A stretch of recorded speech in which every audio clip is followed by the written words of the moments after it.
Hi, everyone. Thanks so much for joining us. My name is Lora Painter, evening anchor at ABC 10 in Sacramento, and also a proud board member of your Sacramento Philharmonic. And joining me now is a director of our next upcoming opera, David Lefkowich. Thank you for being here so much, sir.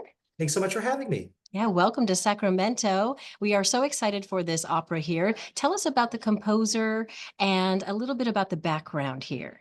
So this piece is by Mascagni, who was a composer that was composing around the same time as Puccini.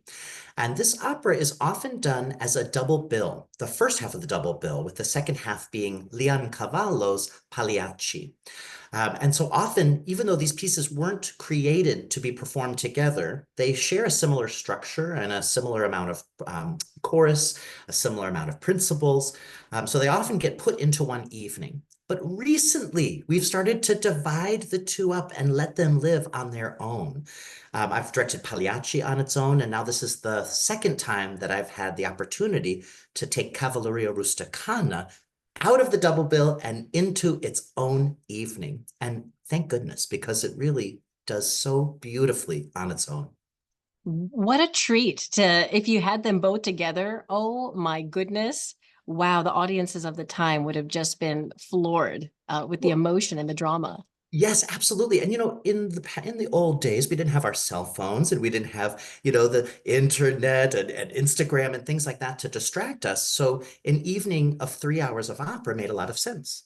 But now we have other competing priorities. And so I find that an evening that's 80 minutes becomes just as impactful as it used to be.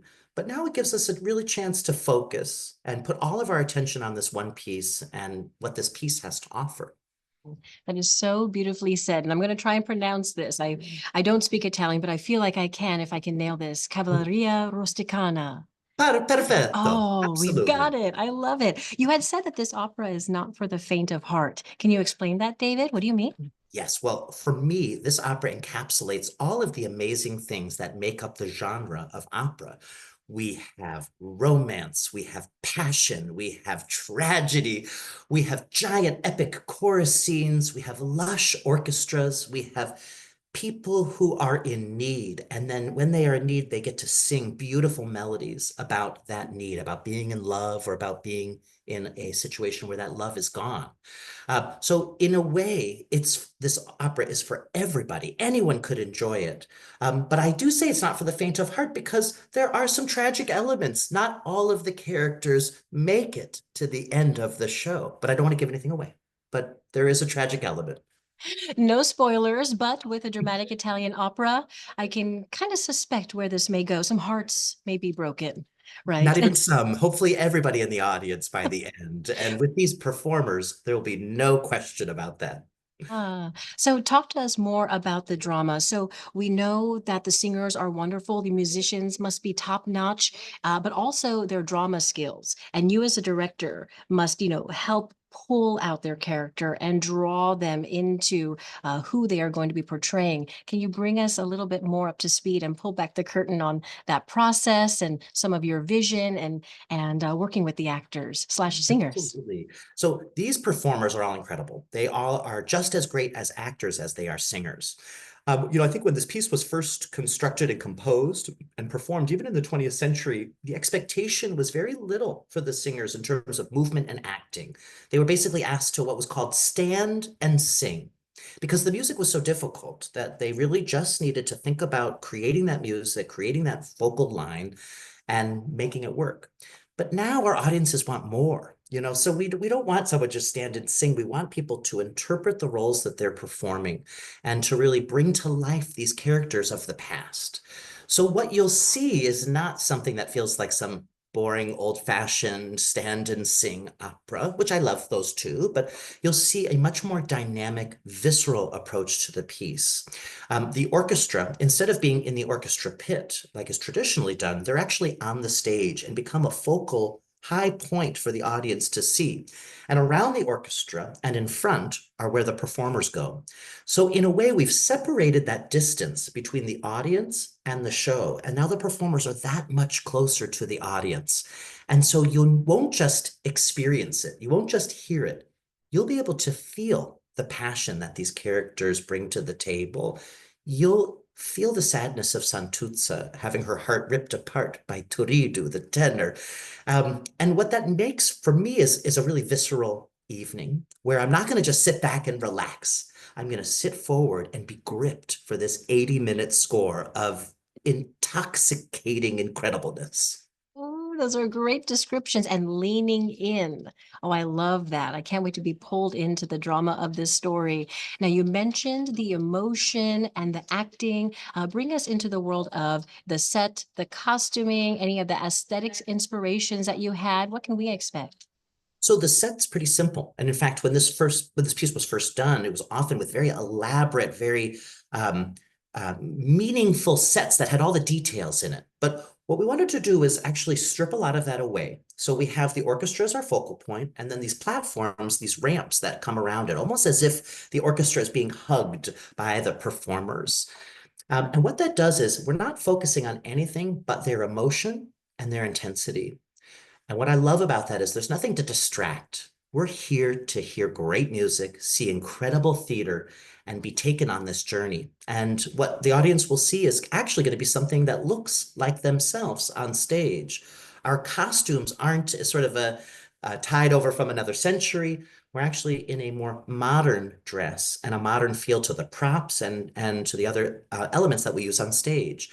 And why we wanted to do that was to make this as immediate as possible. So when the audience comes, they're not just seeing like a once upon a time fairy tale, which I'd love, and those really have a place, but they're seeing something that maybe could have happened in the not too distant past.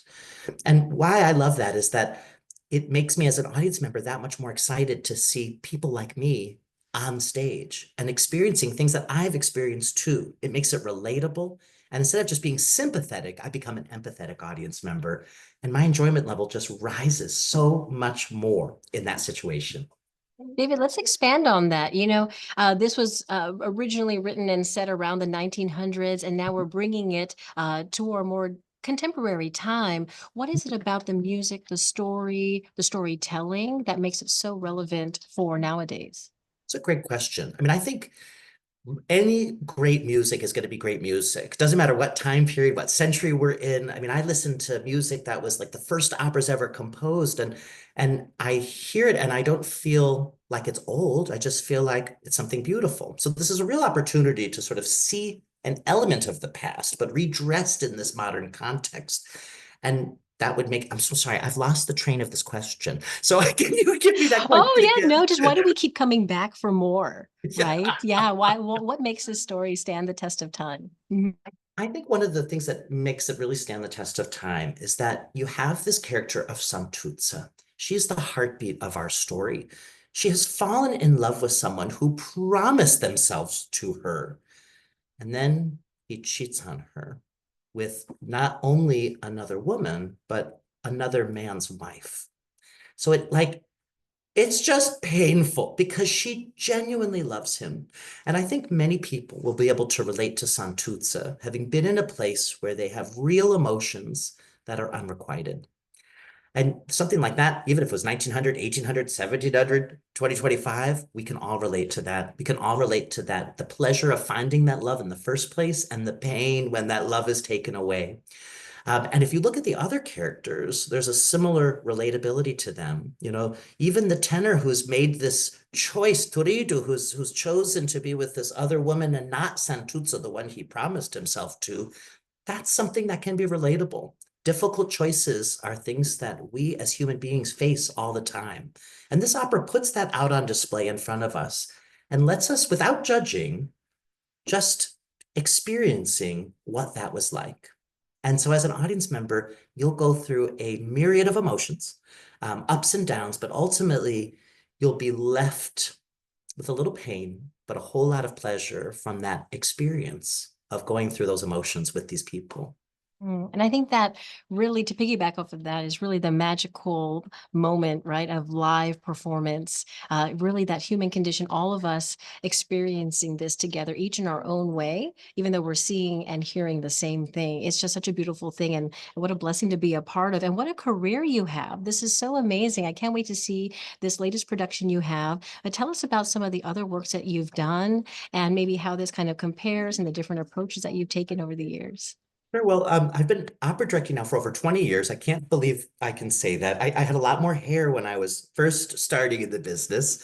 For the first half of my career, I really made a living out of working at more what I would consider normal opera houses with proscenium theaters and with audiences indoors. The second half of those 20 years, that last 10 years, I've been focusing more on immersive and site-specific work. For a long time, we have these big theaters with this wonderful orchestra in between the audience and the performers. This is not a bad thing. It's just sort of what's traditionally been done. But in the work that I've been doing, where we take the audience and remove that barrier between the audience and the stage, there's this magic that happens where the audience gets pulled in and they don't have a choice. They're going to go on this adventure with us. And so I really love that. And this production was originally conceived as a traditional proscenium production, but then COVID hit. So we had to adapt and shift. This was actually in Opera Colorado back in 2021. And they said, we still want to do it, but we need to figure out a way to make this appropriate in 2022. So we thought and worked and created this conceptual idea where we strip away the artifice and really focus on almost like a black box theatrical production. We're going to really focus on what's happening on stage. And for me, this really falls in line with my mission of I don't want to just make opera accessible. That's important, but I want to make opera accessible and entertaining. I want people to come and say, well, I've never seen this before, so I'm a little nervous. But then when they leave, they go, why haven't I seen this before? And how can I go back again? And so that for me is my passion right now, is taking these operas that maybe we've seen before, we've done them for hundreds of years, but by taking one element and changing it, and for example, this with removing the set and putting the orchestra on stage, it makes this incredible evening more exciting than what we were expecting. And so to have anything that's hundreds of years old be more exciting than we were expecting, that's a good thing. And I couldn't be happier about that. Definitely a good thing, a great thing. And you mentioned, being a part of someone's first musical experience, maybe their first operatic experience. Tell me about your first musical experience and perhaps your first opera performance. Oh my gosh. Well, the first time so I have a couple different operatic experiences, but my first time as an audience member, I'd seen some operas, but I'd never seen like an opera that I thought, oh, I have to like this. It was usually like more like a punishment. And they were doing a production of Don Pasquale at Glimmerglass Opera. And my mom, Wendy, said, she had seen it over the weekend and she said, this is an incredible production. You need to see it. I was like, oh, no, thank you. I'm good. I would rather play outside. And she said, no, no, trust me. Let me take you. And if you hate it, we'll leave at the intermission. And I loved it. I laughed. I was entertained. I was sort of at first embarrassed that I had been so hateful towards the opera, and my mom was so right. So I didn't want her to know. So I was trying to laugh without her seeing. But I was hooked. And at the intermission, she said, do you want to go home? And I said, never. And that production, actually, I got to direct that same production in Anchorage, Alaska, like 20 years later. So it was a real full circle moment. But as a performer, I was actually in a production of Les Contes d'Hoffmann, The Tales of Hoffmann, at my university, Northwestern University. And there was a big cast, and not everybody fit on the stage. So when I was singing, I had a curtain sort of half in front of my face. And I remember somebody said, David can't be heard. He's on stage, but nobody can hear him. And the director said, well, that's okay. Some people can see David, but this is a big show, so we have to make some concessions. And I remember thinking, you know what?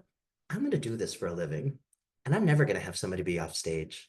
I want every single person on that stage so that the audience gets to enjoy not just part of the show, but all of the show. And so those sort of moments in my past really stick out. I didn't like opera when I was growing up. We listened to the Metropolitan Opera broadcasts on Saturdays, and the one rule was you were not allowed to turn it off. You could leave, but you couldn't turn it off. So I grew up listening to opera, um, which is why I think I have an appreciation for it now. But I find that it's not in our popular culture the way it used to be. It's not as prevalent in like commercials or in cartoons, like the Hanna-Barbera cartoons and the Looney Tunes. So we have to work even harder to get people excited about just the idea of opera. And that's why I direct now, is that I want opera to live forever. There's a reason these stories have been around for so long. They're important. They're part of our history. They're part of the fabric of our society, and they help show what life was like, not only in the past, but why we are the way we are now. So I think it's critical that we keep opera as part of the performing canon and as part of sort of the daily life of our society. We have so much to learn, and we don't want to have history repeat itself and go through some of these tragedies of the past. Let's fix those so that we can move forward with less tragedy, more comedy, and more fun. Right. I really love your perspective, and thank you for sharing really those deep insights, really the meaning of music, how it's impacted you, your personal story. I had a choir director in high school who also his philosophy was never let somebody, just always be in the back row. Right. I'm a shorty, so I was always going to be in the front, but he always made it an effort to, like, when we danced around, this was a show choir, that you Mhm, move around and everyone had a chance to be in the front and things like that. So kudos to mhm. all of our teachers and directors and people who inspire us, and you are one of those people who inspire us, David. Thank you so much for all that you do. Just lastly, anything else that we haven't touched upon that you would like our viewers, our audience members to know before they head in to the concert hall and the curtains go up and we get ready? Well, I think the biggest thing is this piece is sung in Italian, but don't worry, if you don't speak Italian, it's actually okay. The music is incredibly emotional. And what I love about it is that as you listen to it, you don't have to understand a single word. By just listening to that music, you'll understand what's going on. And so I just think that's awesome. But the other part is that the English translation will be above the stage. So even if you're someone like me who likes the music, but you also want to know every single word that's happening, you can look up and see. So for anybody who's ever worried about, should I go to an opera? Would I like this? This is the one to see. Because even if you hate it, it's only 80 minutes long. But I promise nobody's going to hate this. I believe you. I know that is true. I'm so excited, and I know our audience and viewers are excited too. David Lefkowitz, our director, thank you so much. Thanks so much for having me. It was a real pleasure.